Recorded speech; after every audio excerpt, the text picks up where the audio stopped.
Peter Bosz nous a rejoint. Bonsoir, merci d'être avec nous. 0-0, est-ce que c'est on est en train d'en parler avec Corinne, avec Edouard Cissé, est-ce que c'est un bon résultat étant donné que c'est aussi un match qui se déroulait à l'extérieur? Pour vous, est-ce que c'est un match nul intéressant? Pour moi, un match nul, c'est jamais un bon résultat. Même quand on joue contre une bonne équipe comme Lille. On est là pour gagner, on n'a pas gagné, donc dommage. Qu'avez-vous pensé de la prestation de vos joueurs, notamment en deuxième période où il y a eu beaucoup d'intensité de part et d'autre des deux côtés? Oui, mais à mon avis, déjà la première mi-temps, c'était beaucoup d'intensité dans le match. À mon avis, on a joué comme une vraie équipe, ensemble, dur. Au début, les meilleures occasions pour nous. Et les dernières 10 minutes, c'était difficile. Mais je pense 2 semaines en arrière, on a perdu un match comme aujourd'hui. Et là, on était bien ensemble. Voilà, il y avait de la solidité. Parce qu'il y avait aussi dans les buts de l'OL un certain Anthony Lopez qui a encore été extraordinaire aujourd'hui. Encore une fois.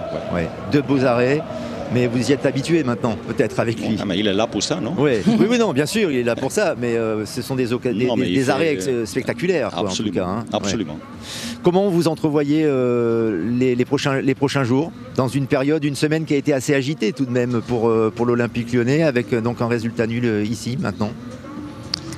Ouais, encore 2 matchs avant la trêve. On joue un match important dans la Coupe, Paris FC. Et puis après le dernier match en Ligue 1 contre Metz. Donc encore deux matchs importants pour nous. Edouard Cissé, une question pour Peter Bosz. Bonjour coach, félicitations parce que j'ai l'impression que vous êtes satisfait quand même malgré tout de ce match-là. Quand vous avez aligné votre équipe, votre intention c'était de vous rassurer défensivement. C'était réellement d'aller chercher la victoire ou tout simplement montrer que vous pouviez résister et un match nul à l'extérieur était intéressant? Non. Pour moi, c'est toujours je veux gagner et j'aimerais pas de perdre, mais aussi des matchs nuls, j'aime pas. Donc on était là vraiment pour gagner le match.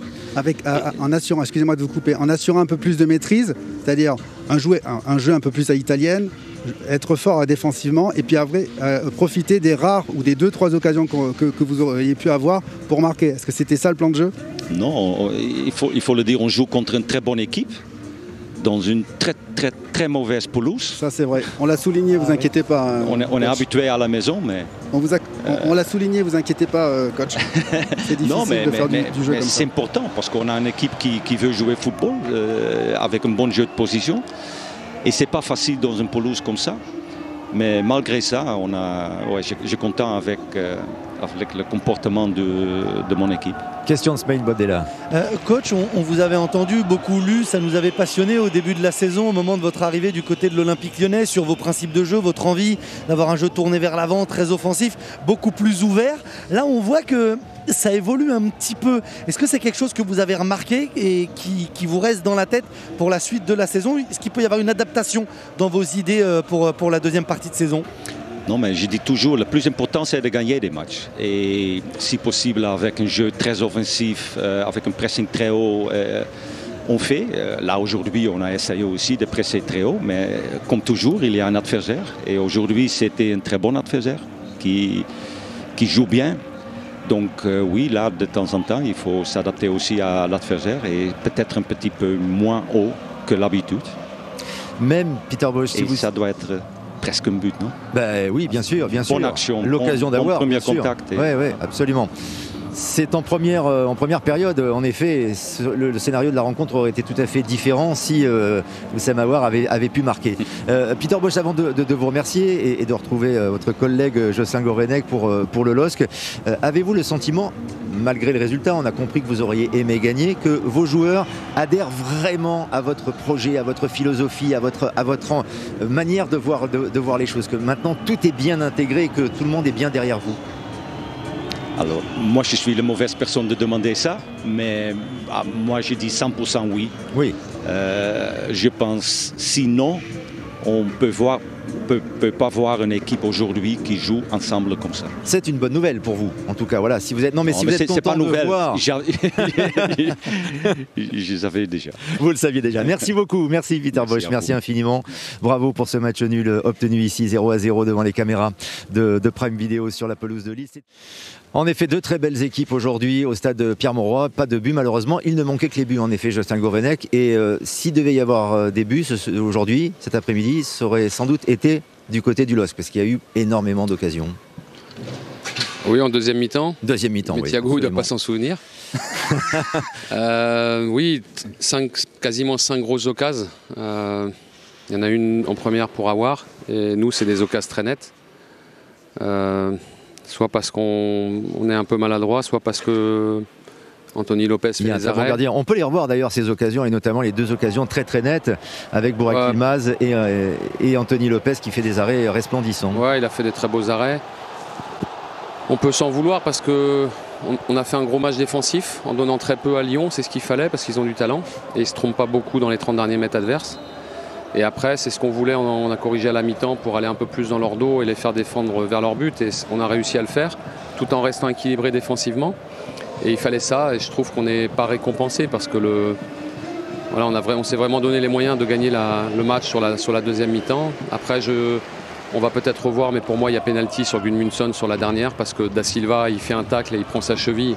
Et un tacle dans la surface quand on ne touche pas le ballon et on prend que l'adversaire, c'est pénalty. On va le revoir dans un instant. On va aller au bout des occasions lilloises. Effectivement, c'est 4 occasions très très nettes et notamment les deux avec l'arrêt d'Anthony Lopez. On comprend que vous soyez déçus et que vous auriez aimé remporter les 3 points. Néanmoins, il y a des motifs de satisfaction parce que ça a été une belle semaine, Jocelyn Gourvenec, pour le LOSC. Et aujourd'hui, ce qu'ont produit vos joueurs, c'était tout de même pas mal. De faire ce qu'on a fait compte tenu de notre semaine, du très gros match qu'on a eu, de l'accumulation des matchs aussi depuis un long moment. Je trouve que on a répondu présent avec beaucoup d'intensité sur un match que je qualifierais d'européen contre Lyon. Après, je trouve, il faut rendre hommage aux deux équipes. Je trouve que les deux équipes ont fait beaucoup d'efforts pour jouer, pour essayer de construire les actions. Compte tenu du terrain, c'était pas facile. Et alors là, on vous montre l'occasion, effectivement, on va la revoir sous plusieurs angles sur Gabriel Gudmundsson. Pour vous, il y a pénalty. Oui, parce que Da Silva lui prend la cheville. On voit mieux sur un angle derrière, mais il lui prend la cheville et voilà, c'est tout. Il lui prend la cheville. On le voit mieux ici. Voilà. Tacle avec contact dans la surface, pour moi, il y a pénalty. Oui. Après, on n'a pas réussi à le gagner, on ne l'a pas perdu. Bon, ce sont des faits de jeu malheureusement, mais c'était bien de le signaler en tout cas et de pouvoir remontrer les images. Smile, question tactique peut-être avec le coach Gourvenec. Oui, coach, vous avez parlé très rapidement des ajustements à la pause en disant on va les chercher un petit peu plus dans leur dos, les forcer à reculer un petit peu plus. Comment ça s'est traduit? C'était difficile de trouver de la profondeur contre cette équipe lyonnaise. Quel ressort vous avez utilisé? Qu'est-ce que vous avez dit concrètement à vos joueurs pour justement avoir plus de ballons dans le dos, à les faire reculer et à les faire défendre vers leur but? La porte de sortie était avec Zeki parce que contrairement à ce qu'on avait imaginé ou ce qu'on avait vu récemment de leur jeu, Enrique d'abord puis Emerson n'allait pas chercher notre latéral et donc c'est Zeki qui était libre pour la sortir. Et on a donc demandé à Jorko Ikone de changer de position, d'être parfois large, parfois à l'intérieur pour leur poser des problèmes. Et je pense que ça a déverrouillé la deuxième mi-temps. On a trouvé un peu plus d'espace et vu le nombre de situations qu'on a eues, on peut dire que les joueurs se sont bien adaptés à ce qu'on a demandé. Merci Jocelyn Gourvenec et bravo encore, bravo pour cette semaine, pour le match et puis on est impatient de savoir contre qui vous jouerez en 8e de finale avec des champions, j'imagine vous aussi ce sera demain. Merci Jocelyn d'être venu devant les caméras de Prime Video ici sur notre plateau.